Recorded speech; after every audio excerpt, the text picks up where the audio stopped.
الحمد لله نحمده ونستعينه ونستغفره ونؤمن به ونتوكل عليه ونعوذ بالله من شرور أنفسنا ومن سيئات أعمالنا من يهده الله فلا مضل له ومن يضلله فلا هادي له ونشهد أن لا إله إلا الله وحده لا شريك له ونشهد أن سيدنا ومولانا محمدا عبده ورسوله أما بعد فأعوذ بالله من الشيطان الرجيم بسم الله الرحمن الرحيم يا أيها الذين آمنوا إن تتقوا الله يجعل لكم فرقانا ويكفر عنكم سيئاتكم ويغفر لكم والله ذو فضل عظيم صدق الله العظيم وصدق رسوله النبي الكريم ونحن على ذلك من الشاهدين والشاكرين والحمد لله رب العالمين. درود شریف پڑھیے. اللهم صل على محمد.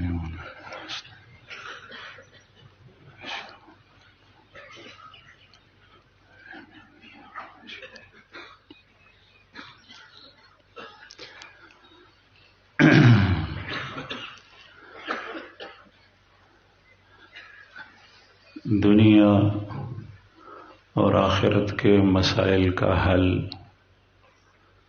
اللہ جل شانہ نے ہمارے ہاتھ میں رکھا ہے. نتائج اللہ جل شانہ مرتب کرتا ہے، لیکن اس کی کنجیاں اور چابیاں اللہ پاک نے ہمارے ہاتھ میں رکھی ہے. ایک چیز ایسی ہے کہ اگر وہ انسان اختیار کرے تو دنیا میں بھی کبھی پریشانی اس کے قریب نہیں آئے گی اور آخرت کے اندر بھی ابد الآباد تک ہمیشہ اس کے مزے ہوں گے. وہ ہے تقوی،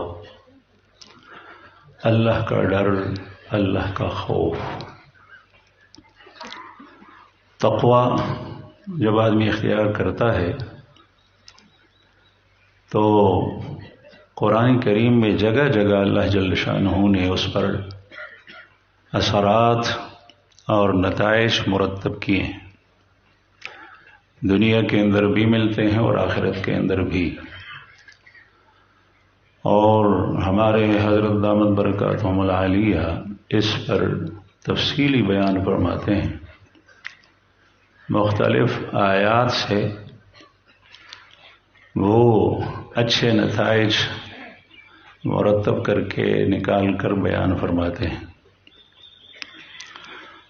میں آپ حضرات کے سامنے اسی آیت کریمہ کی تشریح میں 3 فائدے جو اس آیت کریمہ کے اندر اللہ پاک نے ذکر فرمائے ہیں وہ بیان کرتا ہوں. اللہ جل شانہ کا ارشاد ہے، یا ایھا الذین آمنوا، اے ایمان والو، ان تتقوا اللہ، اگر تم اللہ سے ڈرو گے، اگر تم اللہ کا تقوی اختیار کرو گے، یجعل لکم فرقانا، تو وہ تمہیں فرقان نصیب کرے گا، فرقان عطا فرمائے گا. وَيُكَفِّرْ عَنْكُمْ سَيِّئَاتِكُمْ، دوسری چیز وہ تمہارے برائیوں کو دور کرے گا. سیئات بری حالتیں، سیئات کا لفظ گناہوں کے لیے بھی استعمال ہوتا ہے، اور سیئہ وہ پریشانی جو انسان پر دنیا میں، برزخ میں، آخرت میں آئے گی، اس کے لیے بھی یہ لفظ استعمال ہوتا ہے. بری حالت چاہے گناہ کی شکل میں ہو، اور سیئہ چھوٹے گناہوں کو بھی کہتے ہیں. تو وہ بری حالت اس کا تعلق دنیا سے ہو، برزخ سے ہو، اور آخرت اور حشر کے میدان میں ہو، اللہ جل شانہ وہ تم سے دور کرے گا ساری برائی. یکفر عنکم سیئات، جس طرح ہم نے ابھی نماز پڑھی اور قاعدہ میں ہم دعا مانگتے ہیں اللہم ربنا آتنا فی الدنیا حسنہ وفی الآخرۃ حسنہ وقنا عذاب النار، اے ہمارے پروردگار ہمیں دنیا کے اندر بھی حسنہ عطا فرما اور آخرت کے اندر بھی حسنہ عطا فرما اور ہمیں جہنم کی عذاب سے بچا۔ تو حسنہ ہر بلائی کو شامل، اس میں نیکی اور نیک اعمال بھی داخل، اور اس میں انسان کی اچھی حالتیں، خوش کن حالتیں، جو انسان کی طبیعت کو بھلی اور اچھی لگے، جس میں اس کا فائدہ ہو، جس سے اس کا دل خوش اور مطمئن ہو، وہ ساری کی ساری داخل ہے۔ اس لیے حدیث مبارک میں اس کو جامع الدعوات کہا گیا ہے۔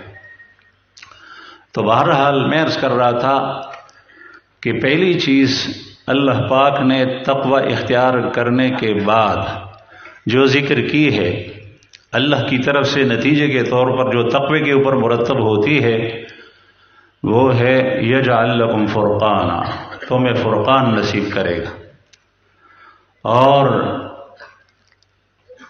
تمہاری سیئات کو اللہ جل شانہ دور کرے گا، وَيَغْفِرْ لَكُمْ، اور تمہارے گناہوں کو بخش دے گا، اور اس میں بڑے گناہ اور چھوٹے گناہ سارے کے سارے آتے ہیں۔ وَاللَّهُ ذُو فَضْلٍ عَظِيمٍ، اور اللہ کے لیے کوئی مشکل نہیں، وہ بہت بڑے فضل والا ہے، وہ جب دینے پہ آتا ہے تو وہ بہت کچھ دیتا ہے۔ اب تقوی ہے کیا چیز؟ تقوی کے معنی اللہ کے ڈر سے بھی کیے جاتے ہیں، اور تقوی کے معنی گناہوں سے بچنا بھی کیے جاتے ہیں۔ تقوی کے لغوی معنی ہے بچ بچاؤ، اور اس کی ابتدا اللہ جل شانہ کے خوف اور ڈر سے شروع ہو کر وہ مشتبہ امور جس کے بارے میں پتہ نہیں کہ یہ حلال ہے یا حرام، اور اس کے اندر وہ اشارات جو اللہ جل شانہ کی طرف سے کبھی کبھی انسان کے سامنے آتی ہے، جو وقتی طور پہ اللہ جل شانہ کو وہ موقع، وہ کام آپ کا پسند نہ ہو، آپ کے سامنے اشارے آتے ہیں، اس سے بچنا یہ بھی اس کے اندر داخل ہے۔ کبھی کبھی تقوی کا نور اللہ جل شانہ بعض حضرات کو نصیب کرتا ہے تو وہ اللہ جل شانہ کے اشاروں پہ اس دنیا میں چلتا ہے کہ یہ کام مناسب نہیں ہے، اس وقت یہ کرنے کا نہیں ہے۔ جس طریقے سے شیطان وہ فائدہ اٹھاتا ہے، وہ کبھی انسان کو اس اچھے کام پر، مباح کام کی طرف متوجہ کرتا ہے کہ یہ کرو، حالانکہ اس کے پیچھے برائیاں آتی ہیں۔ اگر آدمی اس کا ارتکاب کرے تو پھر برائیوں کا دروازہ کھل جاتا ہے، تو اس وقت انسان اس سے بچے۔ ایسا نور اللہ جل شانہ عطا کرتا ہے کہ جس کی وجہ سے اس شیطان کی کہی ہوئی بات سے، چاہے وہ مباح ہو، اس سے بچتا ہے، اس لیے اس کے پیچھے برائیاں آتی ہیں۔ تو تقوی اس کو کہتے ہیں کہ اللہ کے ڈر سے شروع ہو کر پھر کفر و شرک سے بچنا، کبائر سے بچنا، صغائر سے بچنا، مشتبہ امور سے بچنا، اور اللہ جل شانہ جن کاموں سے ناخوش ہوتا ہے ان اشارات کا بھی خیال رکھنا، اس سے بھی بچنا، یہ تقوی ہے۔ یہ ساری کی ساری چیزیں، اور پھر اس کے صلے میں اللہ جل شانہ اس مومن بندے کو جہنم سے بچاتا ہے۔ تو یہ ساری کی ساری چیزیں، یہی تقوی جہنم سے بچنے کا بھی سبب بنتا ہے۔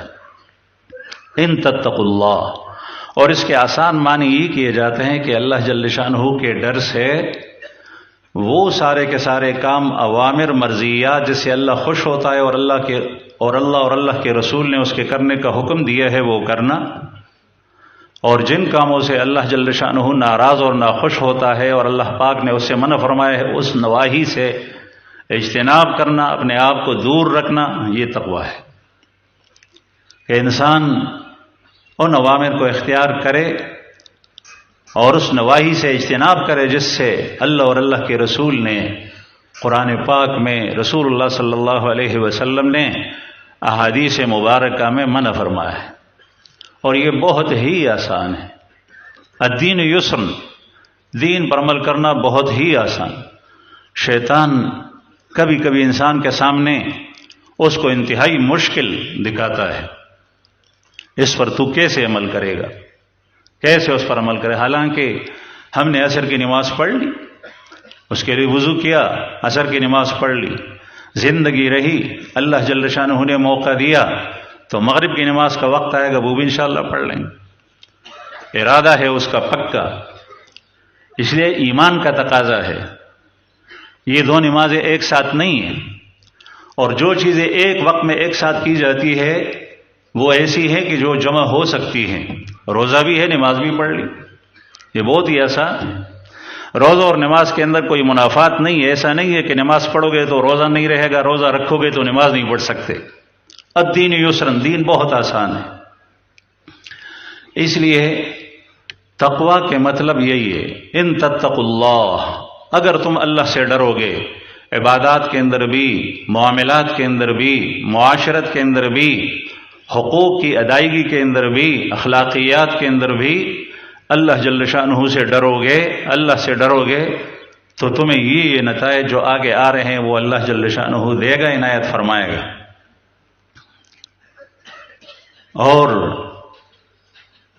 ہمارے اسلاف، صحابہ کرام، تابعین، اس امت کے اندر ایک کثیر تعداد معمولی معمولی باتوں میں احتیاط کرتے تھے، وہ کوئی مشہور اور معروف بھی نہیں ہوتے تھے۔ ایک دفعہ حضرت عمر فاروق رضی اللہ عنہ آبادی سے باہر ایک راستے سے گزر رہے تھے، جنگل کے اندر ایک چرواہا وہ چھوٹی مویشی چرا رہا تھا، یہ بکریاں، بھیڑ بکریاں چرا رہا تھا۔ حضرت عمر فاروق رضی اللہ عنہ نے اس سے کہا کہ تمہارے اس ریوڑ کے اندر دودھ والی بکری ہے؟ اس نے کہا کہ ہاں ہے۔ پھر انہوں نے فرمایا وہ اس وقت ایسے لباس میں نہیں تھے جو پہچانے جاتے تھے کہ یہ امیر المومنین ہے۔ پھر فرمایا کہ مجھے اس کا دودھ دو لو، تو شخص نے کہا کہ یہ میری بکریاں نہیں ہیں، بلکہ یہ میں چرواہا ہوں، یہ کسی اور کی ہیں، مالک کی اجازت کے بغیر میں آپ کو دودھ نہیں دے سکتا، جنگل ہے، کوئی ہے نہیں۔ حضرت عمر فاروق رضی اللہ عنہ نے اس کا امتحان لینے کے لیے، اس کو آزمانے کے لیے اس سے کہا کہ ایسا کرو، میں تمہیں بکری کے پیسے دیتا ہوں اور ایک دودھ والی بکری مجھے دے دو، اور بکری میری ہو جائے گی، پیسے تو اپنے کام میں لانا، اور مالک کو کہنا کہ وہ بھیڑیا کھا گیا بکری کو۔ اس زمانے کے اندر بھیڑیے ہوتے تھے اور بکریوں کو کھا جاتے تھے۔ تو اس نے فوراً کہا، اس ترکیب کے بعد فوراً کہا، یا ھذا فأین اللہ، یا ھذا فأین اللہ، اے شخص اگر مالک نہیں ہے میرا اس وقت کوئی نہیں ہے، فأین اللہ، تو اللہ کہاں گیا؟ اللہ جل شانہ تو میرا یہ معاملہ دیکھ رہا ہے، آپ نے جو مجھے بتایا کہ مالک نہیں ہے اس کو بہانہ بناؤ تو میں اللہ سے کیسے چھپوں گا؟ یہ ہے اللہ کا ڈر۔ جو بظاہر ایک ایسا شخص جس کے بارے میں پتہ بھی نہیں اور جنگل ہے، تو اللہ کے خوف اور اللہ کے ڈر سے اپنے فائدے کو وہ ٹکراتا ہے، اللہ سے ڈرتا ہے۔ حضرت عمر فاروق رضی اللہ عنہ نے ارشاد فرمایا کہ تیرے جیسے لوگ معاشرے کے اندر ہوں گے تو یہ دنیا آباد رہے گی، تیری برکت سے لوگ کھائیں گے۔ اس کو کہتے ہیں تقوی۔ معاملات کے اندر بھی اللہ کا خوف، عبادات کے اندر بھی اللہ کا خوف، شروع سے لے کر آخر تک آپ نماز پڑھے حتی الوسع، کوشش کریں کہ میں اللہ کے سامنے کھڑا ہوں، میرا رب میری اس قرات کو، حمد و ثنا کو، تسبیحات کو، تشہد کو، دعا کو سنتا ہے، میرا رب میری طرف متوجہ ہے۔ رسول اللہ صلی اللہ علیہ وسلم کی احادیث مبارک میں ایک کثرت سے احادیث کے اندر یہ مضمون آیا ہے، جس کا مطلب یہ ہے کہ جب تم نماز پڑھو تو خشوع اور عاجزی کے ساتھ پڑھو، ادھر ادھر التفات نہیں کرنا، اس لیے کہ اس وقت تیرا رب تیری طرف متوجہ ہے۔ اللہ جل شانہ جو تمام کائنات کا خالق و مالک ہے، رب اور پروردگار ہے، وہ نماز کے اندر اپنے اس بندے کی طرف جس کی کوئی حیثیت نہیں، اس کی طرف متوجہ ہے۔ فقیر ہے، بادشاہ ہے، غنی ہے، جو بھی ہے، تو اس کی طرف اللہ متوجہ ہے۔ اس لیے اگر وہ ادھر ادھر دیکھے گا تو اللہ جل شانہ کی توجہ بھی ہٹ جائے گی۔ اس لیے قرآن کریم میں مومنین کی صفات کی ابتدا 18ویں پاری میں جو صفات ذکر کی گئی ہے، ابتدا ہی کے اندر قد افلح المؤمنون الذین هم فی صلاتهم خاشعون، جو اپنی نماز میں خشوع سے کام لیتے ہیں، عاجزی اختیار کرتے ہیں۔ تو میں عرض کر رہا تھا کہ تقوی اللہ جل شانہ کا تقوی، اللہ کا خوف، جو عقائد سیدھے اختیار کرتے ہیں، جو عبادات کرتے ہیں اللہ کے ڈر سے، جو معاملات اور معاشرت ہے تو اللہ کے ڈر سے، جو حقوق کی ادائیگی ہے وہ اللہ کا ڈر، اور اخلاقیات وہ اللہ کے ڈر سے۔ نبی کریم صلی اللہ علیہ وسلم سے اللہ جل شانہ نے پوچھا کہ مد درجات، آپ صلی اللہ علیہ وسلم نے 3 چیزیں ارشاد فرمائی، جس میں ایک ہے لین الکلام، نرم گفتگو۔ اللہ پاک ہمیں نصیب فرمائے۔ ہماری زبان بہت کڑوی ہے، اللہ تعالیٰ سے دعا ہے کہ اللہ پاک ہماری اس مجلس میں اصلاح کرے۔ لین الکلام، نرم گفتگو آپ اختیار کریں، جس سے بھی بات کریں نرم گفتگو سے کریں، تو اس سے درجے آپ کے بلند ہوتے ہیں۔ تو میں عرض کر رہا تھا کہ اللہ جل شانہ نے ارشاد فرمایا ان تتقوا اللہ یجعل لکم فرقانا۔ پہلی چیز کہ جب تقوی اختیار کرو گے تو اللہ جل شانہ تمہیں فرقان نصیب کرے گا۔ فرقان کیا چیز ہے؟ فرق کے معنی واضح ہیں، جدا، الگ الگ کرنا۔ فرقان سے مراد مفسرین حضرات کے مختلف اقوال ہیں، صحابہ اور تابعین کے۔ بعض کہتے ہیں کہ فرقان سے مراد ہے الفاصل بین الحق والباطل، حق اور باطل کے درمیان میں فاصلہ، فرق کرنے والی چیز۔ بعض حضرات کہتے ہیں کہ مشتبہ امور کے درمیان میں آپ کو فرق دکھائی دے گا، یہ آپ کے لیے اختیار کرنا جائز ہے یا ناجائز۔ بعض حضرات کہتے ہیں کہ النصر، اللہ جل شانہ کی طرف سے نصرت تمہارے شامل حال ہوگی۔ اگر تمہارا مقابلہ اللہ کے دشمن، تمہارے دشمن، اللہ کے دین کے دشمن، اللہ کے رسول کے دشمن سے ہو تو اللہ جل شانہ تمہاری نصرت اور مدد فرمائے گا، اور ایسا ہوا ہے۔ تاریخ اس پر گواہ ہے۔ انبیاء کرام کو دیکھیں، انبیاء کرام کے ماننے والوں کو دیکھیں، حضرت موسیٰ علیہ السلام کے واقعات قرآن پاک میں ذکر ہے جگہ جگہ، دوسرے حضرات کی بھی، اور اس امت کے اندر صحابہ اور تابعین کے واقعات اور ایسے لوگوں کے واقعات جن کے اندر تقوی ہو، جن کو لوگ جانتے بھی نہیں۔ اللہ جل شانہ نے مختلف مواقع پر ان کی نصرت اور مدد کی ہے۔ تو اس کے معنی نصرت اور مدد کے بھی آتے ہیں، اس کے معنی مخرج کے بھی آتے ہیں۔ وَمَن يَتَّقِ اللَّهَ يَجْعَل لَّهُ مَخْرَجًا، اللہ جل شانہ راستہ دے گا۔ کسی مشکل کے اندر آپ پھنسے ہوئے ہیں، آپ کی زمین کا مسئلہ ہے، جائیداد کا مسئلہ ہے، آپ کے کاروبار کا مسئلہ ہے، آپ کسی اور پریشانی کے اندر مبتلا ہے، مشکل کے اندر گھرے ہوئے ہیں، اللہ سے تقوی اختیار کریں، اپنے معاملات کو اس شریعت کے مطابق جو رسول اللہ صلی اللہ علیہ وسلم لے کر آئے ہیں حل کریں، اللہ سے ڈریں کہ میں کسی کا حق نہ دباؤں۔ اللہ جل شانہ تمہارے لیے راستے کھول لے گا۔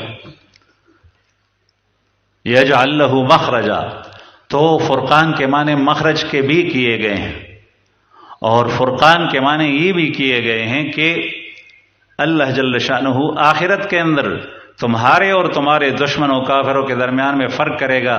یہاں دنیا کے اندر تو کافر تمہارے ساتھ معاشرے میں جی رہا ہے، ایک ملحد اور زندیق اور بے دین بھی جی رہا ہے، تم بھی زندگی گزار رہے ہو، وہ بھی دنیا کے اندر مزے لوٹ رہا ہے، تمہارے پاس یا مزے ہے یا نہیں ہے، اس کے پاس مال زیادہ ہے، تمہارے پاس نہیں ہے، اس کے کاروبار، اس کے پاس ٹیکنالوجی، اس کے پاس ہتھیار، بہت ساری چیزیں دنیا کی ہے، تم اس میں گڑ مٹ رہتے ہو، کچھ پتہ نہیں چلتا، لیکن آخرت کے اندر اس کا راستہ الگ، تیرا راستہ الگ۔ آخرت کے اندر اس کا راستہ الگ ہے، تیرا راستہ الگ ہے۔ جو پہلی چیز میں نے عرض کی فرقان، اس کی اس وقت بہت سخت ضرورت ہے، بہت سخت ضرورت ہے۔ یہ فتنوں کا دور ہے، اور آنے والے جوں دن گزرتے جاتے ہیں اور نئے دن طلوع ہوتے ہیں، سورج طلوع ہوتا ہے تو فتنے آتے ہیں۔ رسول اللہ صلی اللہ علیہ وسلم نے ارشاد فرمایا کہ ایسا وقت آئے گا کہ فتنے تسبیح کے دانوں کی طرح، یعنی کسی لڑی کے اندر دانے پروئے ہوئے ہوں، جس طریقے سے وہ دانے گرتے ہیں ایک کے بعد دوسرا، دوسرے کے بعد تیسرا، اس طریقے سے فتنے آئیں گے۔ اللہ پاک ہم سب کی حفاظت فرمائے۔ وہ مختلف فتنے ہوں گے، مسلمانوں کے جان کو نقصان، مال کو نقصان، گھروں کو نقصان، بچوں کو نقصان، اولاد کو نقصان، عزت و ناموس کا نقصان۔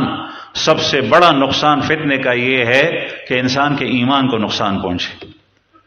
مال ملے، این جی اوز، باہر کی تنظیمیں آپ کے معاشرے میں مال تقسیم کریں، مناسب دے دے آپ کو، لیکن ایمان داؤ پہ لگ گیا تو یہ سب سے بڑا فتنہ ہے، انتہائی خطرناک۔ اللہ پاک ہماری حفاظت فرمائے۔ اور سب سے آخر میں اس فتنوں کے اندر بڑا فتنہ وہ دجال ہے، اور ان تمام فتنوں سے بچنے کی صرف اور صرف یہ ایک ہی ہتھیار ہے، تقوی۔ وہ نور دل کے اندر اللہ جل شانہ عطا فرمائے گا کہ جو حق اور باطل کے درمیان میں فرق کرے گا، بظاہر کوئی سبب نہیں ہوگا فرق کرنے کا، لیکن اندر دل کا آئینہ ایسا صاف ستھرا ہے، ایسی اس میں روشنی جل رہی ہے، ایسا مجلہ مصفہ مزکہ ہے کہ جس سے حق اور باطل کے درمیان میں تمیز ہو۔ اس وقت بھی معاشرے کے اندر بہت سارے لوگ حلال و حرام میں، مشروع اور غیر مشروع میں، روا اور ناروا میں، جائز اور ناجائز میں فرق نہیں کرتے، کہتے ہیں اس میں بھی فائدہ ہے، اس میں بھی فائدہ ہے، اس میں بھی فائدہ ہے۔ سود کے اندر بھی ان کو فائدہ نظر آ رہا ہے، حالانکہ ان کو ایمان ہے اللہ پر، قرآن کریم پر ایمان ہے، اور یہ اس لیے کہ ان کے دل کے اندر ایسی ظلمت ہے، ایسا اندھیرا ہے کہ جس اندھیرے کی وجہ سے اس کو پتہ ہی نہیں چلتا کہ میرے لیے مفید کون سی چیز ہے، میرے لیے موذی اور مضر کون سی چیز ہے۔ سب سے بڑا فتنہ دجال کا جب آئے گا، اس لیے انبیاء کرام نے بہت دور سے، انبیاء کرام کا سلسلہ جب چلا، سب سے پہلے وہ پیغمبر جو شرک اور کفر کے زمانے میں آئے، حضرت نوح علیہ السلام، اس سے پہلے انبیاء کرام آئے تھے، لیکن دنیا آباد ہو رہی تھی۔ تو رسول اللہ صلی اللہ علیہ وسلم نے ارشاد فرمایا، ما من نبی الا وقد انذر قومہ منہ، او کما قال علیہ الصلاۃ والسلام، کوئی بھی نبی ایسا نہیں گزرا جس نے دجال سے اپنی قوم کو نہ ڈرایا، اس سے بچو۔ اور پھر ارشاد فرمایا کہ میں بھی تمہیں ڈراتا ہوں۔ اور رسول اللہ صلی اللہ علیہ وسلم نے دجال کی حصی نشانیاں بیان کی، اور یہ اس لیے کہ اس کی وہ باطنی نشانیوں کو آپ کو پتہ نہیں چلے گا۔ وہ اتنا بڑا بزرگ ہوگا کہ وہ اپنی ربوبیت کا دعویٰ کرے گا۔ میں نے ایک حدیث مبارک کے اندر دیکھا کہ اس کی ایک آنکھ نکلی ہوئی ہے، وہ یسرا، عین الیسرا، بائیں والی آنکھ، اور جو دائیں آنکھ ہے اس کے منہ کے اندر، یعنی جو ناک کے قریب حصہ ہے، اس کے اندر گوشت نکلا ہوا ہے، وہ سفیدی کی طرف مائل ہے۔ اور رسول اللہ صلی اللہ علیہ وسلم نے یہ نشانی ذکر کی کہ وہ دعویٰ کرے گا ربوبیت کا کہ میں تمہارا رب ہوں، لیکن دیکھنا اس کی حالت یہ ہے، اس سے پہچانو کہ یہ رب نہیں بن سکتا، اس لیے کہ رب سبحانہ و تعالی ہر عیب سے پاک ہے، ہر عیب سے پاک ہے۔ لیس کمثلہ شیء، اس کی طرح کوئی چیز نہیں۔ مسند احمد بن حنبل کی روایت کے اندر آتا ہے کہ اس کے دائیں بائیں دو فرشتے ہوں گے۔ یہ اللہ کا امتحان ہے۔ اللہ جل شانہ غنی ذات ہے، وہ بادشاہ ہے، اس کو کسی چیز کی ضرورت نہیں، وہ اس کے لیے راستے نہیں بناتا ایسے کہ مجھے ضرورت ہے میری بندگی کرو، وہ امتحان میں ڈالتا ہے کہ کون کھرا ہے کون کوٹا ہے۔ اللہ جل شانہ ہمیں کھرے لوگوں میں شامل فرمائے۔ تو آپ صلی اللہ علیہ وسلم نے ارشاد فرمایا کہ اس کے دونوں طرف فرشتے ہیں، یہ کہے گا کہ میں تمہارا رب ہوں، انا احیی و امیت، میں جلاتا بھی ہوں میں مارتا بھی ہوں۔ تو جو ایک طرف فرشتہ ہے وہ کہے گا کذبت، تو نے جھوٹ کہا، تو رب بھی نہیں ہے اور تو احیاء و اماتت بھی نہیں کر سکتا، تو زندہ اور نہیں کر سکتا اور موت نہیں جاری کر سکتا، وہ فرشتہ کہے گا کذبتا، تو نے جھوٹ کہا۔ لیکن حدیث مبارک میں آتا ہے کہ اس فرشتے کی آواز دجال کی جماعت اور اس کا جتھا اس کو نہیں سنیں گے۔ کتنا بڑا فتنہ ہے!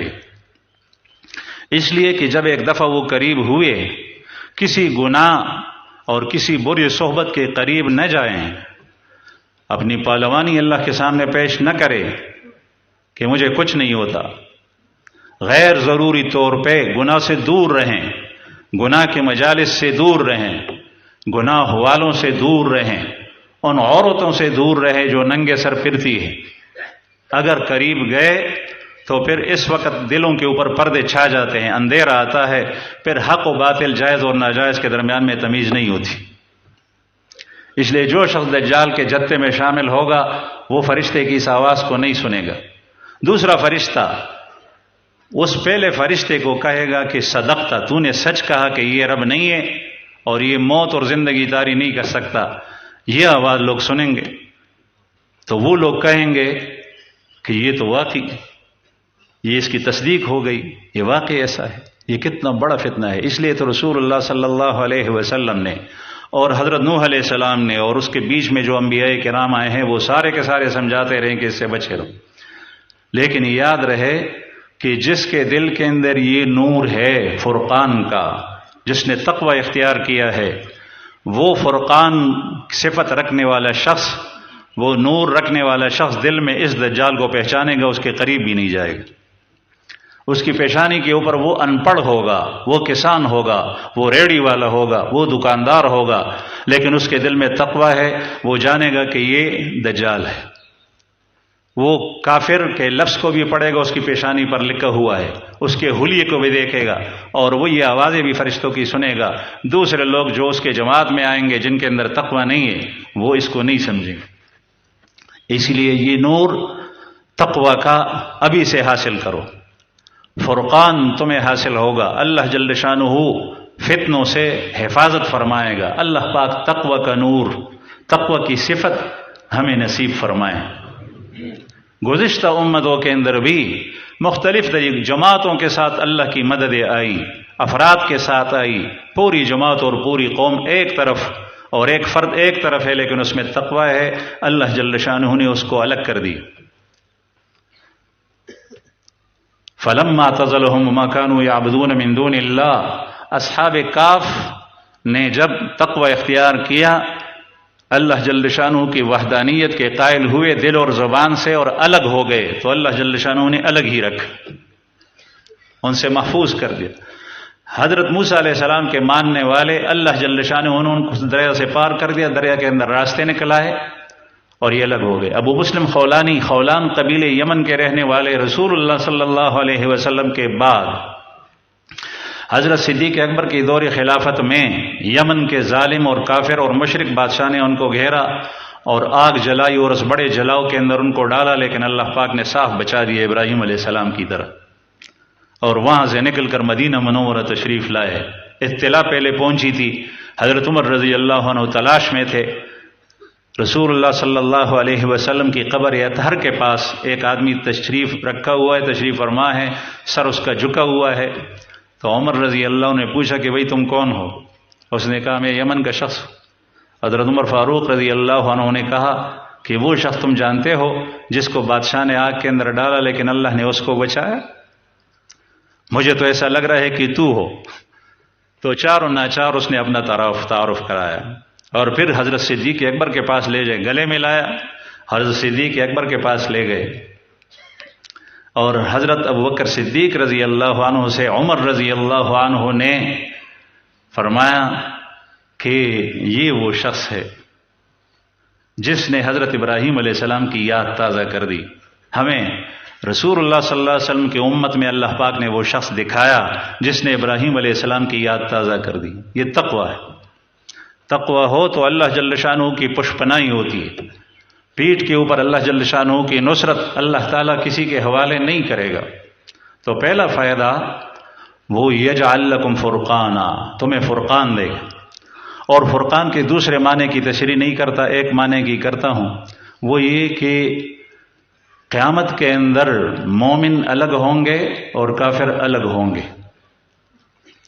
مومن الگ ہوں گے اور کافر الگ ہوں گے۔ یہاں میں حضرت سے اجازت لیتا ہوں، پہلے جب میں آتا تھا تو حضرت فرماتے تھے کہ جنت کے اندر پوری تفصیل نہیں بیان کرنا، لیکن اب تھوڑی سی جنت کے بارے میں بیان کروں۔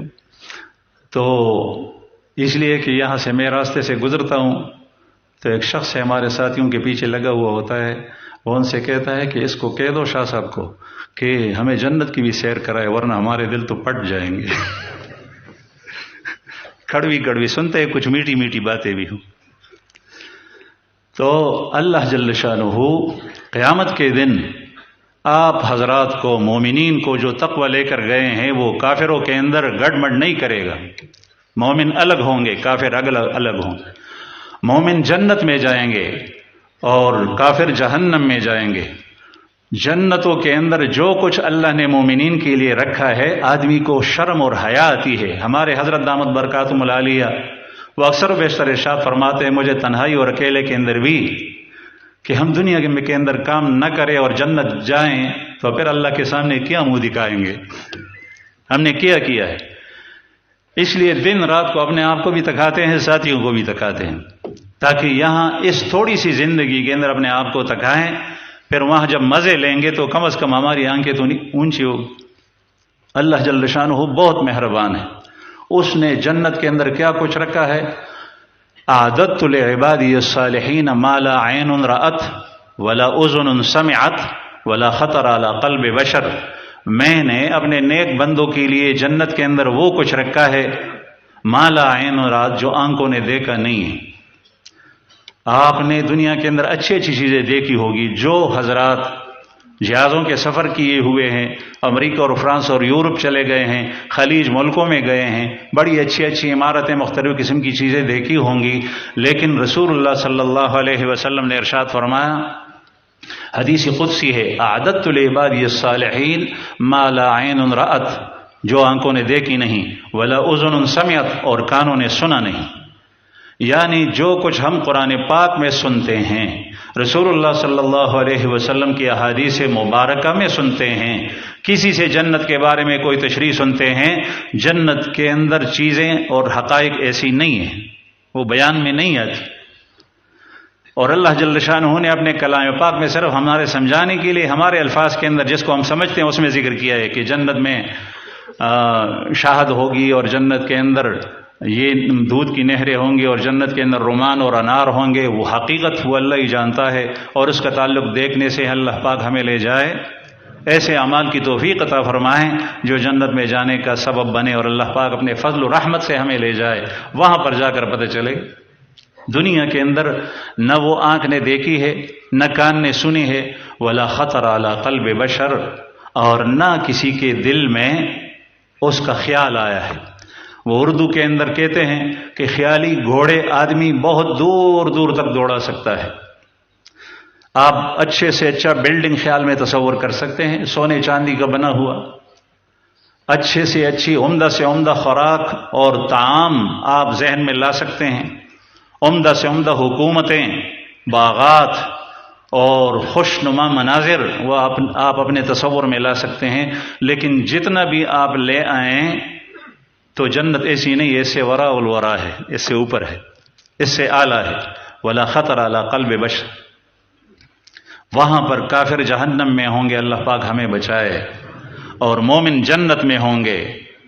یجعل لکم فرقانا، تمہارے اندر فرق پیدا کرے گا، کافر کبھی بھی جنت میں نہیں ہوگا تو، اور مومن جہنم میں نہیں جائے گا، شرط کہ سچے معنوں کے اندر مومن ہو، تقوی کی صفت وہ اختیار کرے۔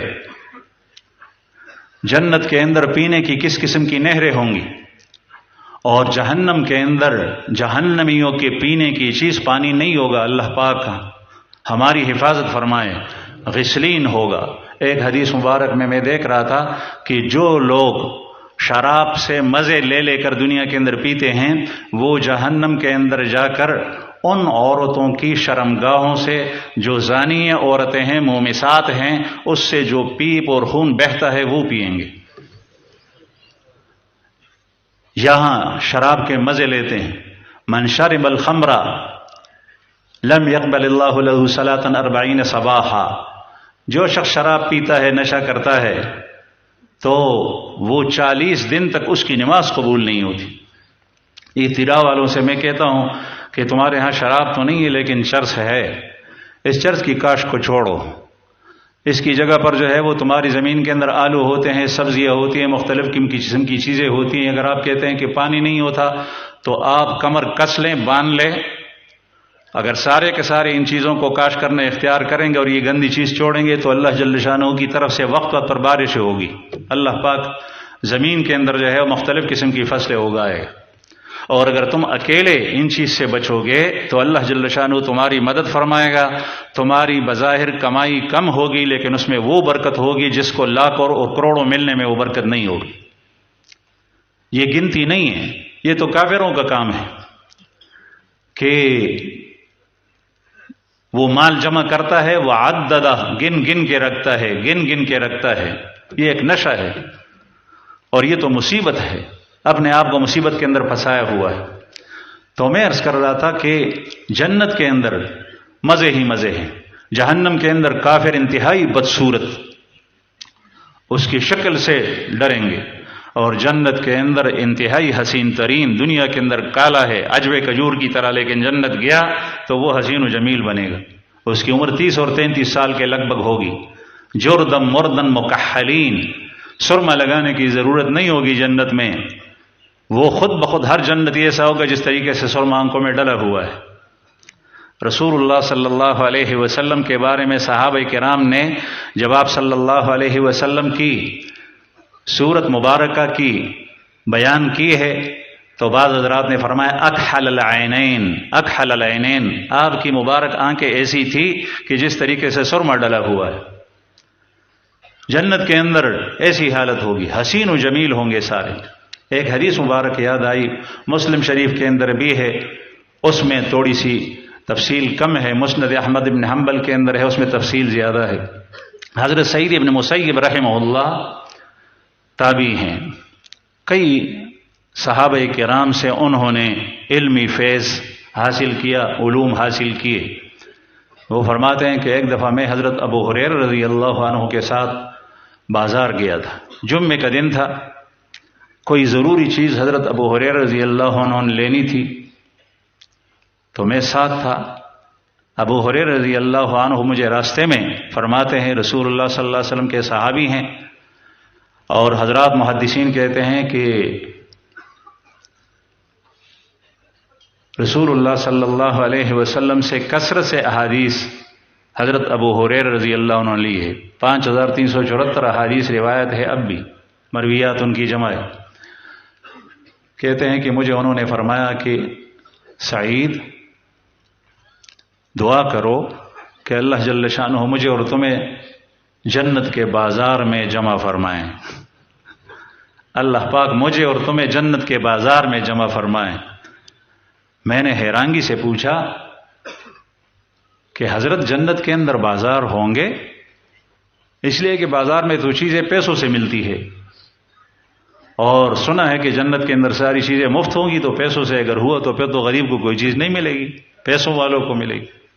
تو مجھے فرمایا کہ ہاں آج جمعے کا دن ہے، اور جنت کے اندر بھی جمعے والے دن یعنی جمعے کے دن کے مقدار پر جمعے کے دن ایک بازار لگے گا، اس میں اعلیٰ درجے والوں، نیچے درجے والوں، عزیزوں اور رشتہ داروں، دوستوں سے ملاقاتیں ہوں گی، آپس میں ملیں گے، ایک دوسرے کی حالات ایک دوسرے کو بیان کریں گے، بھائی کیا حال ہے، زیارت کریں گے ایک دوسرے کی۔ تو آپ دعا کریں کہ ہم جنت کے بازار میں مل جائیں۔ اور پھر تفصیل سے ارشاد فرمایا کہ جمعے والے دن اعلان ہوگا کہ سارے کے سارے لوگ فلاں جگہ بازار میں چلے جائیں، تو لوگ بازار میں جائیں گے، اس میں مختلف قسم کی دکانیں ہوں گی اور مختلف قسم کی اشیاء ہوگی، وہ جو پہلے بیان ہوا، ما لا عین رأت ولا اذن سمعت ولا خطر علی قلب بشر، اور اس میں وہ چیزیں بھی ہوں گی جو ان جنتیوں نے اپنی جنتوں میں نہیں دیکھی ہوگی، تو ان کو اجازت ہوگی کہ وہ کسی بھی چیز کو لے کر اختیار کریں۔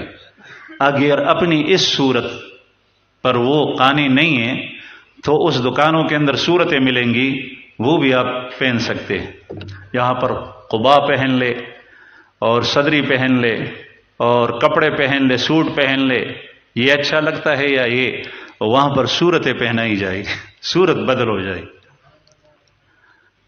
پھر اس کے بعد جو ہے وہ جنت میں وہ مزے لوٹ کر، مختلف قسم کی چیزیں لے لے کر پھر اللہ جل شانہ کے دربار میں دعوت ہوگی۔ اللہ پاک ہمیں دنیا کے اندر شیطان کے اغوا و اضلال سے بچائے۔ ہمارا دشمن وہ ہمارے اوپر یہ چیزیں، اس کی راس اس کو نہیں آتی۔ میں جہنم میں جاؤں گا، یہ لوگ جنت میں کیسے جائیں؟ وہ اپنے ساتھ جماعت اور جتہ ملا رہا ہے۔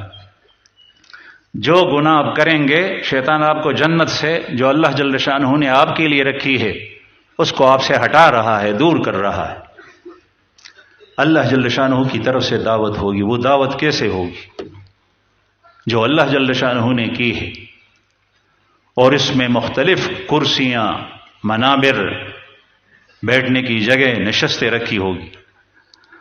وہ ہر ایک کے درجے کے اعتبار سے ہوگی۔ درجات جنت میں بہت زیادہ ہیں، لیکن نیچے درجے والا کبھی بھی یہ محسوس نہیں کرے گا کہ یہ شخص مجھ سے آگے ہے، میں تو نیچے ہوں۔ دنیا کے اندر جس کی تنخواہ 50,000 روپے ہے، اس کے پڑوس میں دوسرا رہتا ہے، اس کی 1,00,000 روپے تنخواہ ہے، وہ کہتا ہے کہ اس کی تو 1,00,000 ہے، میری 50,000 ہے۔ میرے پاس آلٹو گاڑی ہے، اس کے پاس بڑی گاڑی ہے۔ جنت کے اندر یہ چیز نہیں ہوگی۔ ہر شخص اپنے مزوں پہ قانے ہوگا۔ وہ کہے گا کہ مجھ جیسے مزے کسی اور کے پاس نہیں ہیں، اگرچہ درجات کے اندر ہر کوئی بڑا ہوا، مختلف درجے ہیں۔ تو اس مجلس کے اندر جو ہے وہ جنتی آئیں گے اور وہ اپنی اپنی نشستوں پر بیٹھ جائیں گے۔ سونے کی، چاندی کی، لؤلؤ کی، مختلف موتیوں کی بنی ہوئی کرسی اور سیٹیں، اور سونے اور چاندی کی بھی۔ اور حدیث مبارک میں آتا ہے کہ جو ادنا جنتی ہیں وہ علی کثبان المسک، مشک کے ٹیلوں کے اوپر بیٹھیں گے۔ مشک کے ٹیلوں کے اوپر۔ یہاں پر مشک آپ حضرات نے دیکھا بھی نہیں ہوگی کہ مشک کیا چیز۔ ایک شخص میرے پاس آیا، مجھے کہا کہ تیرے لیے ایک تحفہ لے کر آیا ہوں۔ تو میں نے کہا کہ کیا لے کر آیا ہوگا؟ تو اس نے جیب سے رومال نکالا، ایک رومال کو ہٹایا، پھر اس میں دوسرا رومال تھا، دوسرا رومال ہٹایا، تو پھر اس کے اندر ایک چھوٹا سا اور کپڑا تھا، اس کو ہٹایا تو اس کے اندر مشک کا نافہ تھا، ہرن کا نافہ جس میں مشک تھا وہ تھا۔ اس نے مجھے کہا، میں سوچ رہا تھا کہ ظاہر ہے جب میرے لیے ہدیہ لایا تو مجھے دے گا، تو اس نے کہا تجھے دکھانے کے لیے لایا ہوں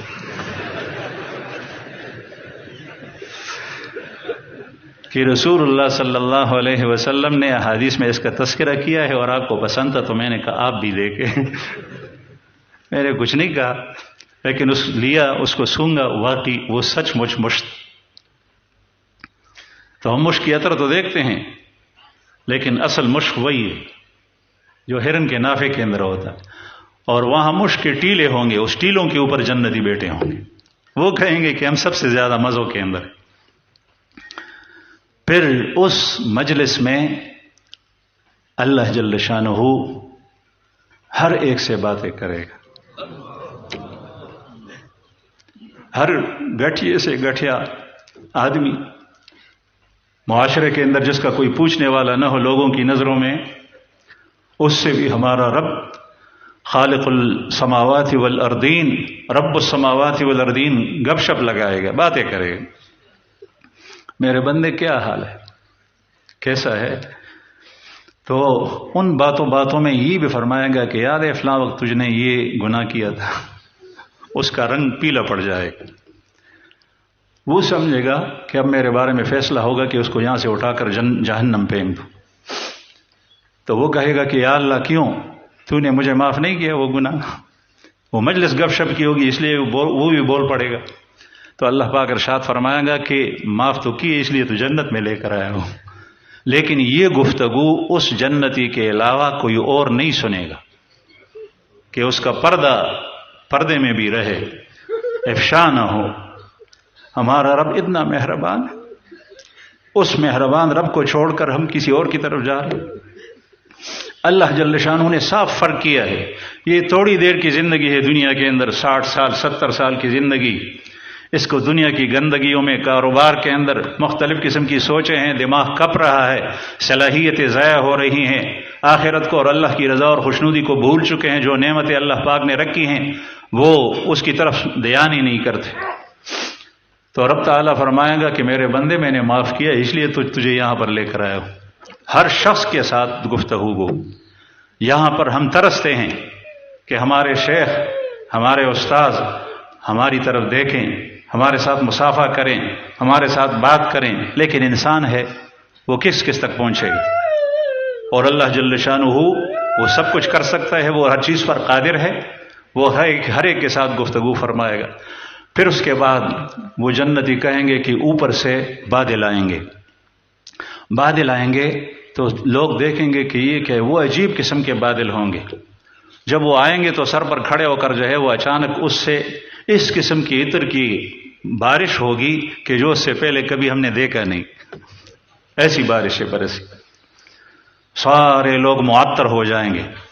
پھر اللہ جل شانہ کی طرف سے جو کھانے کا انتظام ہے وہ ملے گا۔ پھر اللہ پاک فرمائے گا کہ میرے بندو، تمہیں کوئی ایسی چیز ہے جو تمہیں چاہیے تمہیں نہیں ملی؟ سارے جنتی کہیں گے کہ یا اللہ کون سی چیز تو نے ہمیں نہیں دی؟